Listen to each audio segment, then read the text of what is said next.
You're watching Ride Like a Local with Belt Drive Betty.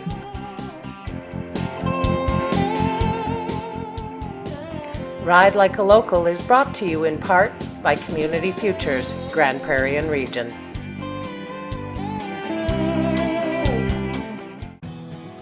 Canada's most rider-friendly community.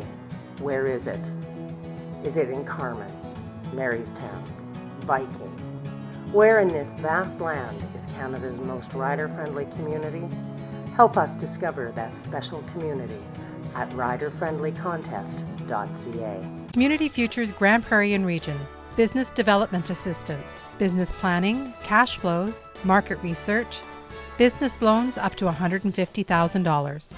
Community Futures, growing communities one idea at a time.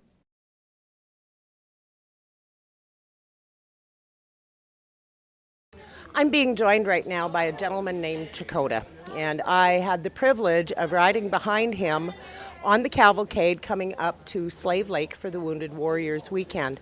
He was with the 8th Canadian Hussars, and he's got some fascinating stories. So Chekotah, tell me a little bit about the beginning of your military career.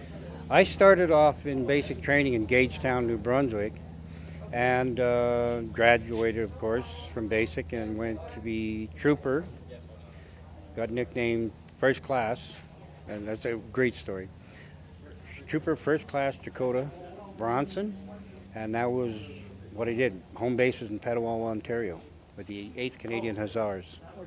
What did it feel like for you coming into Slave Lake with behind those buses, with people singing "O Canada"? The streets were lined with flags and little children, and what was that like for you? You know, I'm tearing up now because Slave Lake, it seemed like everybody and anybody who could come out, came out. And these streets were just absolutely lined with everyone from all genres. We were choked up. I was crying. You know, and I'm not ashamed to say that I cried, because to me, unless you cry, you're not a man. You know, unless you got your emotions. You know, we checked our emotions at the door for so many years. Let me tell you, in our hearts and minds, I can tell you right now, Slave Lakers is the #1 place for wounded warriors. When we came here, and the red carpet that these people laid out, that's all part of the healing process for us. It just makes it that much easier for the healing process, was because of Slave Lakers, man. I'm just so proud of them. I'm so proud to be an Albertan at this time, I'm telling you. I think a lot of what's happened here in Slave Lake, and correct me if I'm wrong, but I think a lot of it is an attitude of paying it forward. They've gone through so much. They know how many people it took to reach out and help them when they were in crisis. And I really believe in my heart that Slave Lakers just want to pay it forward and show some love back. Oh, there's no doubt about it. There is no doubt about it. You know, it's like, unless you have been there, you have no idea what it's like. You know what I mean? It don't matter what it is. If you've been there and you needed the help, and don't be so prideful that you can't ask for it, you know. But I'll tell you what, they were there. The help came, and boy, they really did pay it forward. I'm telling you, even today, I mean, I went to 2 church services today, and the people were coming up to me even afterwards and just saying, well, thank you. And I'm saying, no, thank you, because that's where the help, the healing is when somebody else reaches out to you and you want to reach out and you just want to embrace them. Man, people have been hugging me all day here, people I don't know, and they said, I saw you in the truck when you were coming in, and they said, we saw you crying. And I said, yeah. It's a wonderful experience to feel appreciated. And to watch the people at the Legion, to see all of the dealerships. I mean, how many shuttle vehicles have been here to ferry over 200 people from event to event? The donated boats, the donated ammunition out at the gun ranges, the people lending us guns to fire. It's been the most amazing experience, the generosity of spirit, that genuine appreciation. And I think Slave Lake could teach Canada a huge lesson. Absolutely. All eyes in Canada should be on Slave Lake, and to see what it is like to help and reach out to other people. I'm not saying that they don't do that in different situations and scenarios, but I mean, when it comes to, because listen, if you're not looking after your seniors and your veterans, or you're not looking after your youth and the young, what happens to a society is it collapses in on itself.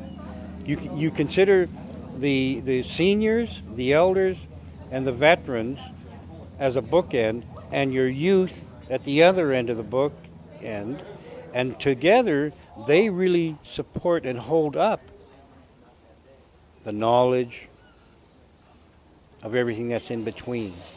Because if that's not there, if either one of those goes or falters or fails, and the government fails them or falters them, I'll tell you what, your society will collapse. That's a given. Anywhere, I don't care where you go or what part of the world you go into, those two ends have got to be held up, supported, education, medical, whatever the case may be. They need to be helped, looked after, because that holds up the rest of society as we understand it. Being Aboriginal, I want to ask you a very, very hard question. Chekotah, why did you fight to defend a country that on so many levels, in so many ways, through ignorance, through fear, through power hungriness, turned their back on the people that founded this country? Why were you driven to fight and defend that flag in this country, this nation? I never want to ever have our Canadian peoples ever forget that the First Nations people, men and women, stood up in uniform and continue to stand up today. I just attended a graduation ceremony. It was last year for the Bold Eagle program that the Canadian Forces, along with elders and, military veterans, they get together for 2 months of the year, and the kids come from reserves, from all the different reserves, and who identify themselves as Aboriginal, and they get together for 2 months of training. We have elders on site if they want to, talk, find out what's going on. When they graduate, it opens up doors for them to join the police service, EMS, the conservation service, the forestry service. It's open doors for them. And I tell you, those kids, literally, there's something changes in those kids when they go to that Bold Eagle program. And what it is they learn self-respect, self-discipline. And there's literally a change in their lives where all of a sudden now they realize, wow, you've graduated from something like this. They didn't wash out. There is something about them that changes. It's the same thing that changed in me. I'm so glad that I did go and join when I went and joined back in the 60s, because it was one of the, next to marrying my wife, it was absolutely one of the best decisions I ever made in my life. If there was one piece of advice that you could offer to any young person thinking about joining the military, what piece of advice would you give them? It's nice to join in peacetime. You're going to learn things. You're going to see things. But be prepared when you sign on that dotted line that your life doesn't belong to you anymore. Your life belongs to your country, to your people, to your tribe, and be willing to stand up and give an account of yourself somewhere. So any of the boys and men and women in the military who never even got to come back home to here, to North America, they literally sacrificed their lives so that we here today can have the freedom of speech, the freedom of movement, the freedom of fellowship, brotherhood. That's who the real heroes are, the ones that never made it back, the ones that the monuments are standing there. It's not for the dead, it's for the living. Never forget, always remember what was sacrificed for us to be able to be here today. Thank you for your time and for your service. No problem. You bought your bike from the brand you trust the most. That's what Dalton Timmis is for your insurance options. As a specialized motorcycle insurance carrier, we can get you the best coverage, customized to fit you at the very best price. Call 1-888-385-8466 or visit daltontimmis.com now to get your free quote. The Sports Camera Store in West Edmonton Mall is your one-stop shop for drift and GoPro action cameras. We carry Canada's largest selection of action cam accessories, along with video sunglasses, hidden and surveillance cameras, and more. Visit www.sportscamerastore.com or stop into our West Edmonton Mall location, lower level by the bay. I'm being joined right now by Medric Cousineau from Eastern Passage, Nova Scotia. Medric, tell me a little bit about why you're here for the Wounded Warriors weekend. I got originally a conversation with Blake Emmons started about a service dog related issue, and given my advocacy work in that field, it led to another conversation, and Blake had realized that in the decades since I'd been hurt, there's still a lot of work for me to do personally. So the invite was extended to come here and participate, and glad I did. What has this weekend brought to your life?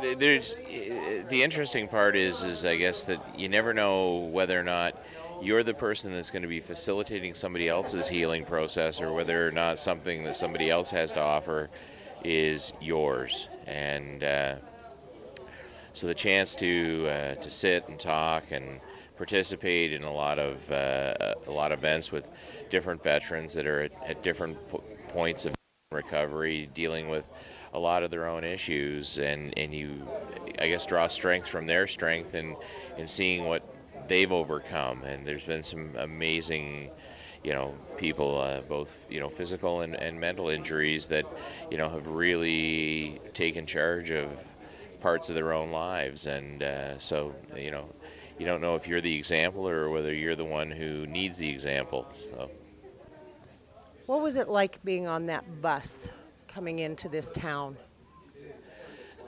That bus ride was phenomenal. The show of support all the way, from the sort of arriving in Edmonton, right on through, little communities and side roads and places where there wasn't even anybody, and you'd drive by and there'd be people there waving and honking and the Canadian flags, and then, it just seemed to build. And by the time we turned inbound into Slave Lake here, I mean, they were lined up 4 and 5 deep all the way down the main street and both sides, and it just seemed like everybody was there. And extremely powerfully moving. And if it would be possible, this morning at breakfast, I think in a very subtle way, there was an even more powerful message. The placemats at the breakfast were done by school children, and they had drawn and a lot of what either Slave Lake meant to them or what our service had meant. And there was a bunch where they had taken a Canadian flag, and instead of the maple leaf, they'd put in their palm print and a picture, and under it, it had listed their age and equals that many years of freedom. And it was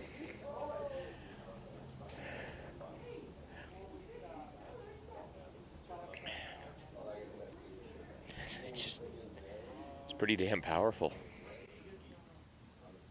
The love and the pay it forward attitude of the people of Slave Lake. We all know that this city was decimated by fire, and they had a lot of support and help when they were going through their struggles. To see that the entire community coming out in full force with a pay it forward attitude, an attitude of gratitude, is a very, very powerful and healing thing all in its own right, isn't it?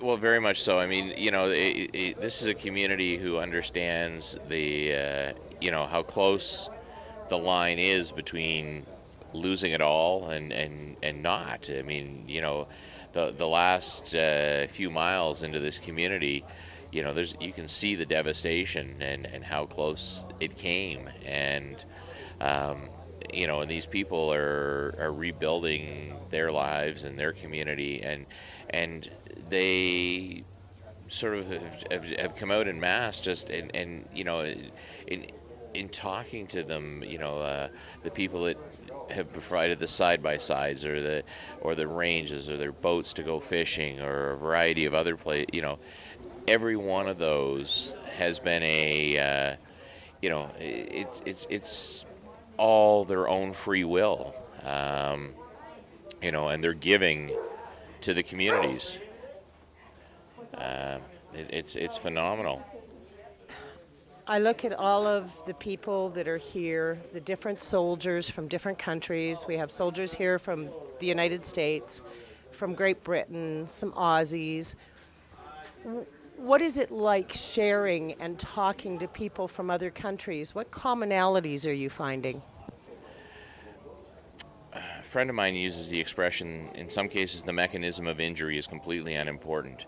It's how it affects your life after that. So, you know, especially in the PTSD world, understanding, you know, watching them deal with their struggles, and knowing that they're exactly the same, that you know, the color of the uniform or the, you know, the bureaucracy behind the, you know, the big machine or whatever, it in some cases it's so immaterial, because like last night at the barbecue, you know, watching people from different countries share about, you know, their struggles and how they're overcoming them and whatnot, and to realize that, you know, these are the same brothers in arms that, you know, in some ways you've served on, you know, in theater with, or NATO exercises, or they, you know, they've been there when you needed them, you've been there when they've needed them.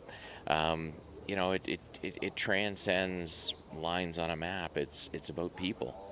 You know, it's about your brothers and sisters in arms. If you could say one thing to a young soldier just enlisting, what piece of advice would you pass on to them? When we join, you learn that there's mission and team and self in that order. And I guess the piece of advice to pass on is, when you've given it all, know that there are those who've come before you or that are ready to stand by and help you when it comes time to make sure that you start taking care of yourself. And that's important to know. Thank you for those words of wisdom, and thank you for taking a few minutes with me. Deeply appreciate it. Thanks, Renee. It's been really nice. Thanks. I'm being joined right now by a gentleman named Bruce Statham, who is a resident here in Slave Lake, Alberta. And you have an interesting story to tell about your connection to the military. So let's go back and talk about your my great uncle. Your great uncle and his role in World War II. My uncle Donald Gibson, during the Second World War overseas, drove tanks. And we talked. He didn't talk a lot about the war, but you paid real close attention when he did. But he quit driving tanks after he said 3 blown out from around him. He thought, you know, that's not a good idea. So he decided to ride a messenger motorcycle on the front lines because it was a safer way to do things. So that would mean he was part of the PPCLI. And why did he think it was safer to ride a dispatch motorcycle as opposed to driving a tank? Well, a tank, he said, was big and noisy and noxious, and it just attracted a lot of attention. So once you get a few blown out, you decide to do something else. I know afterwards he was involved, he said, with liberating some of the death camps. And we were watching TV one day. I'd gone to visit him, and there was a documentary on, and I forget which death camp it was, but we're watching, and he pointed out a German officer, and he says, I know him. And I said, really, how do you know him, Uncle Don? He says, well, I shot him right in the head. And I went, holy crow, why would you do that? And he says, well, they were supposed to help with, you know, everybody that was left alive, releasing them, shutting the camps down. And if they didn't help, we were told just to shoot them. So that's what we did. I can only imagine the horror that must have left him with, to take another life because it's orders. And all of our boys and girls, whether they were fighting on the front lines or at home supporting the soldiers through the various jobs, they had such huge responsibility and so much fear. How do you think that your great uncle dealt with that fear? Because that fear lives on in the World War II days. They called it shell shock. Today they call it PTSD. But those horrors existed. How did your uncle deal with that? Growing communities one idea at a time is Community Futures Grand Prairie and Region, providing business planning, cash flows, market research, and business loans. Visit www.cfofgp.com to see how we can help you. Canada's most rider-friendly community. Where is it? Is it in Carman, Marystown, Viking? Where in this vast land is Canada's most rider-friendly community? Help us discover that special community at riderfriendlycontest.ca. The Wounded Warriors Weekend in Slave Lake, Alberta is an event I am very privileged to have taken part in. From the time our veterans left the Edmonton International Airport to head to Slave Lake under full escort with the Northern Gateway Motorcycle Association until we arrived in Slave Lake, the amount of people that were out on the streets and the highways, dotted all over the place, waving flags, honking horns, singing, the first responders and all the sirens going. It was an impressive display. But Slave Lake, that was something else. Coming into that town, knowing that they suffered a devastating fire, I was stunned at the welcoming. 2 and 3 deep, singing "O Canada," and all to thank our veterans. The weekend was to be very important to the healing of so many lives. We went fishing with Cabela's. We took in the gun range. Others took in quadding and side-by-siding. What they all shared, all 3 activities, was camaraderie. But more importantly, everything was donated. The boats, the gas, the quads, the side-by-sides, the safety equipment, the fuel, everything was donated. The Northern Gateway Motorcycle Association hosted a pig roast on Saturday night that was very well received. The All Veterans Parachute team put on a bit of a demonstration. And then on Saturday, as I said, fishing with Cabela's, out at the firing range with Gunny, and then we took in the gala. Blake Emmons, the founder of Wounded Warriors Weekend, did a fabulous job on that mic emceeing the event. The Lieutenant Governor of Saskatchewan, the MLA for the Slave Lake region, Bobby Curtola, Mr. McGrath, oh, Sesame Street, can't forget him,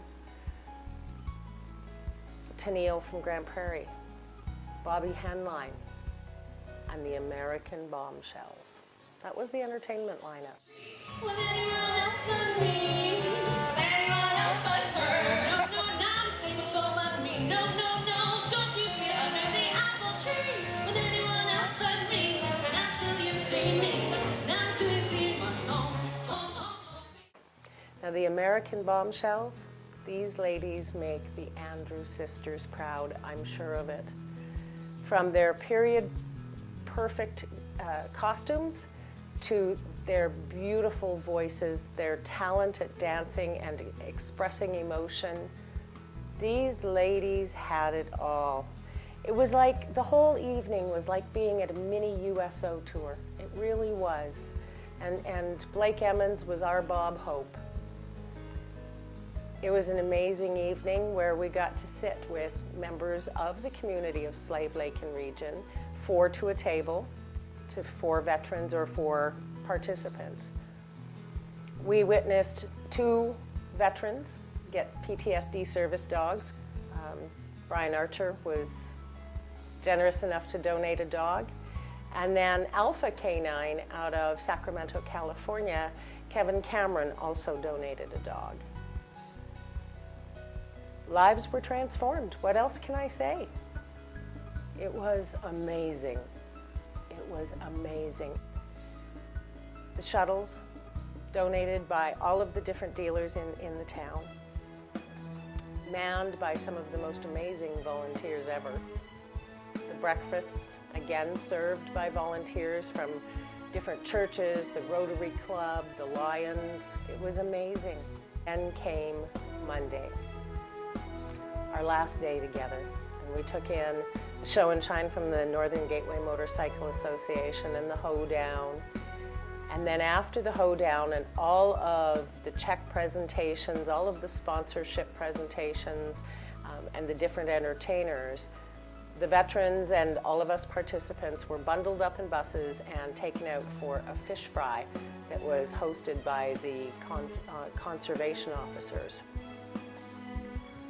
Watching our veterans get quilts of valor, listening to comedians like Bobby Henline, a man whose motivational speaking literally transforms lives, knowing that the next day I'd have to say goodbye to these people, my heart was bittersweet, heavy and light all at the same time.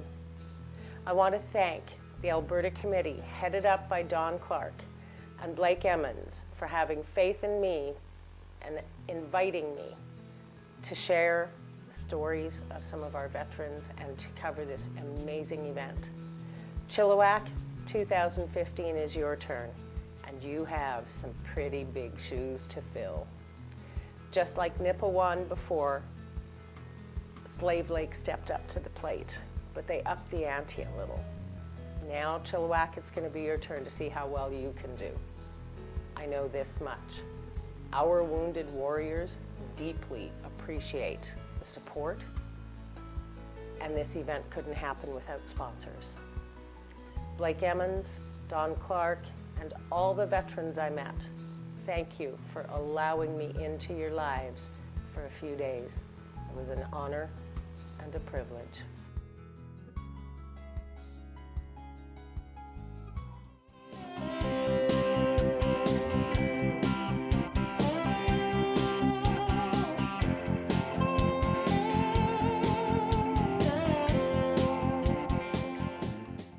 For the most part, he kept a lot of it in. He very seldom talked about the war. So he kept it very internalized. I know he worked as a mechanic after the war, and going to see him if there was a loud, a crash or a backfire, I mean, he was under a workbench no time flat. He was on his face. So you knew there was something there, but it was something that the guys from that era, they just didn't talk about. They just held it in. How has it felt for you as a resident here in Slave Lake to see all of these wounded warriors coming here to take a little respite, to have some camaraderie? What does that mean to the residents of Slave Lake? I think it's a great opportunity for us to show our thankfulness for what every vet has done for us, whether they've seen battle or not. They're all prepared and trained to protect us and the freedoms that we enjoy today. Without them, where would we be? Who knows? True enough. Well, I want to thank you very much for taking a few minutes to share that story, because that's what this whole country of ours was built on, was people like your great uncle who were prepared to lay their lives on the line. And the town of Slave Lake, I can't thank you guys enough. The hospitality has been amazing. No, and it's been our pleasure to have everyone here. It's been a great opportunity, like I said, just to say thanks. It's our pleasure to have everyone here. Thank you.